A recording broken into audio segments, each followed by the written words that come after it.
but do that. The universe is answering every time, no exception.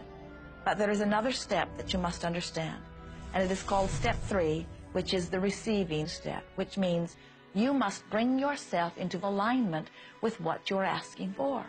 When you're in alignment with what you want, you feel wonderful. That's what enthusiasm is. That's what joy is. That's what appreciation is. That's what that feeling of passion is. But when you are feeling despair or fear or anger, those are strong indicators that you are not right now in alignment with what you're asking for. And so, when you begin to realize that the way you feel is everything, and you begin to direct your thoughts based upon how they feel, little by little, you can find the feeling place of it, and now you are one with it, and now it must manifest into your experience.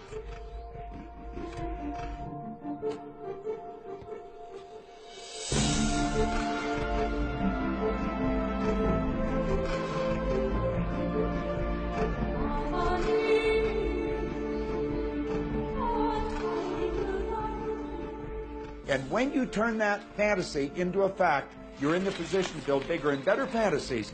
And that, my friend, is the creative process. So the law of attraction, the study and practice of the law of attraction is just figuring out what will help you generate the feelings of having it now. Go test drive that car. Go shop for that home. Get in the house. Do whatever you have to do to generate the feelings of having it now, and remember them. Whatever you can do to do that will help you to literally attract it. It could be you wake up and it's just there, it's manifest. Or you might get some inspired idea of some action to take. You certainly shouldn't be going, well, I could do it this way, but man, I would hate that, because you're not on the right track if that's the case. Action will sometimes be required, but if you're really doing it in line with what the universe is trying to deliver, it's going to feel joyous, you're going to feel so alive, time will just stop, you could do it all day. The universe likes speed. Don't delay, don't second guess, don't doubt. When the opportunity's there, when the impulse is there, when the intuitive nudge from within is there, act. That's your job. And that's all you have to do. You will attract everything that you require. If it's money you need, you'll attract it. If it's people you need, you'll attract it. If it's a certain book you need, you'll attract it. You've got to pay attention to what you're attracted to. Because as you hold images of what you want, you're going to be attracted to things, and they're going to be attracted to you. But it literally moves into physical reality with and through you. And it does that by law. You can start with nothing. And out of nothing, and out of no way, a way will be made. Think of this. A car driving through the night, the headlights only go 100 to 200 feet forward. And you can make it all the way from California to New York, driving through the dark, because all you have to see is the next 200 feet. And that's how life tends to unfold before us. And if we just trust that the next 200 feet will unfold after that, and the next 200 feet will unfold after that, your life will keep unfolding, and it will eventually get you to the destination of whatever it is you truly want, because you want it.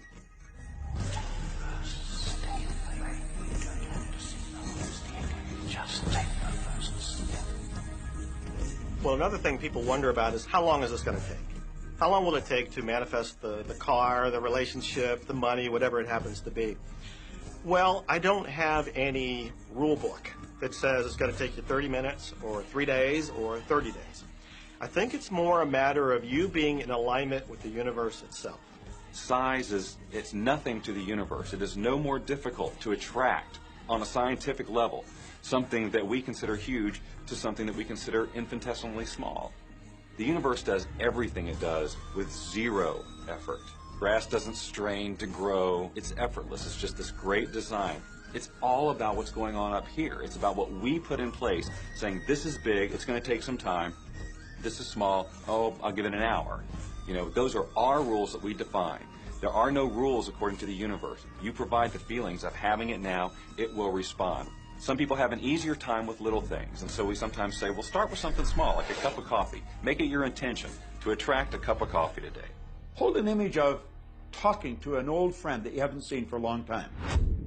somehow or another, somebody's going to start talking to you about that person. That person's going to phone you, or you'll get a letter from them. People are amazed how that I line up car parks, and I've done this right from when I first understood the secret. And I would visualize a car space exactly where I want it, and 95% of the time it would be there for me, and I just pull straight in. 5% of the time I have to wait just a minute or two, and the person would pull out and I'd pull in. So I do that all the time.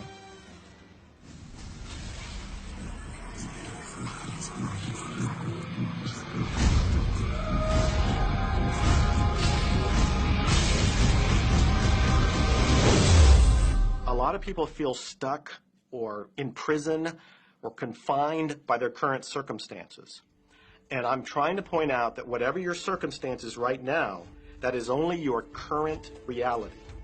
And current reality will begin to change as a result of watching this and beginning to use the secret. But sometimes it feels like you're stuck because you continue to think the same thoughts over and over again. And so you tend to get the same results over and over again. And the reason is because most people offer the majority of their thought in response to what they are observing. You see, if you're just looking at what is, then you're just thinking about what is. And when you think about what is, law of attraction gives you more of it. And then if you just observe what is, then you're just thinking about what is. And law of attraction gives you more of what is. And then if you just observe what, we've been over this, haven't we? You have to find a way that you are approaching what is through a different vantage point. Most people look at their current state of affairs and they say, this is who I am. That's not who you are. That's who you were. You see, if you look at your current state of affairs right now, let's say, for instance, that you don't have a lot of money in your bank account, or you don't have the relationship that you want, or your health and fitness isn't up to par. That's not who you are. That's the residual outcome of your past thoughts and actions.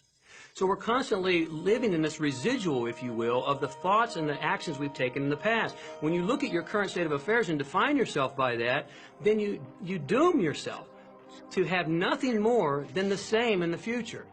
All that we are is the result we have thought. Okay, what can you do right now to begin to turn your life around? I'll tell you 2 or 3 things.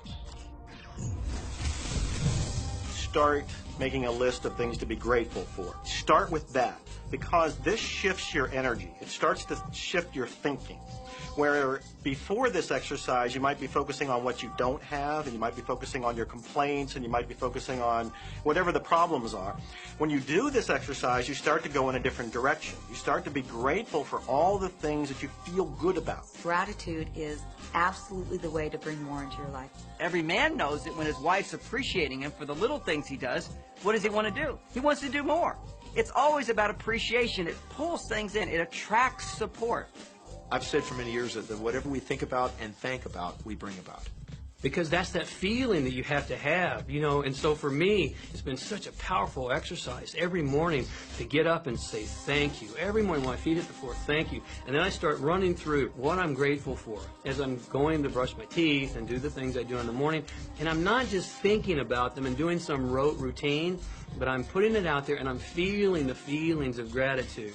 Because as soon as you start to feel differently about what you already have, you will start to attract more of the good things, more of the things you can be grateful for. Because you can look around and say, well, look, I don't have the car I want, I don't have the house I want, I don't have the health I want, I don't have the spouse I want. Oh, back up, back up. Those are all the things you don't want. Focus on what you already have that you're grateful for. And it might be you have the eyes to watch this.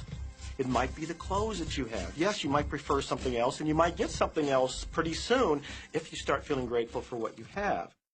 I think everybody goes through times when they say, oh man, things aren't working right, or things are going bad, and there were some things going on in my family, and I found a rock. I was just sitting here holding this rock. You might see me carrying around. I found a rock. I stuck it in my pocket, and I said, you know what? Every time I touch this rock, I'm going to think of something that I'm grateful for. And so every morning when I get up in the morning, I pick it up off the dresser, I put it in my pocket, and I go through the things that I'm grateful for. At night, what do? You empty your pocket, and there it is again. And I've had some different experiences with that. I've had some amazing experiences. I had a guy from South Africa, and he saw me drop it. He said, what is that? Well, what's that? I explained it to him, so he started calling it a gratitude rock. Gratitude rock. 2 weeks later, I got an email from him, from South Africa.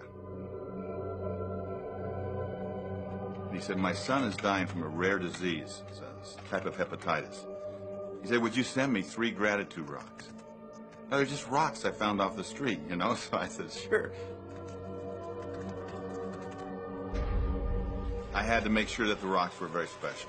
And so I went out to the stream, looked, picked out the right rocks, and sent them off to him. 4 or 5 months later, I get an email from him. He said, my son's better. He's doing terrific.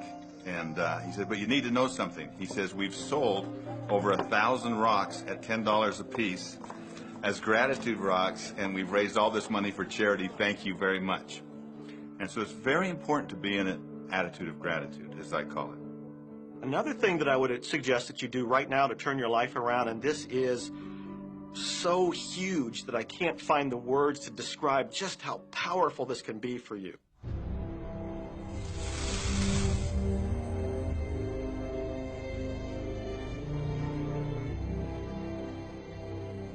I took the visualization process from the Apollo program and instituted it during the 1980s and 90s into the Olympic program. And it was called visual motor rehearsal. When you visualize, then you materialize. And the interesting thing about the mind is we took Olympic athletes and then hooked them up to sophisticated biofeedback equipment and had them run their event only in their mind. Incredibly, the same muscles fired in the same sequence when they were running the race in their mind as when they were running it on the track. How could this be?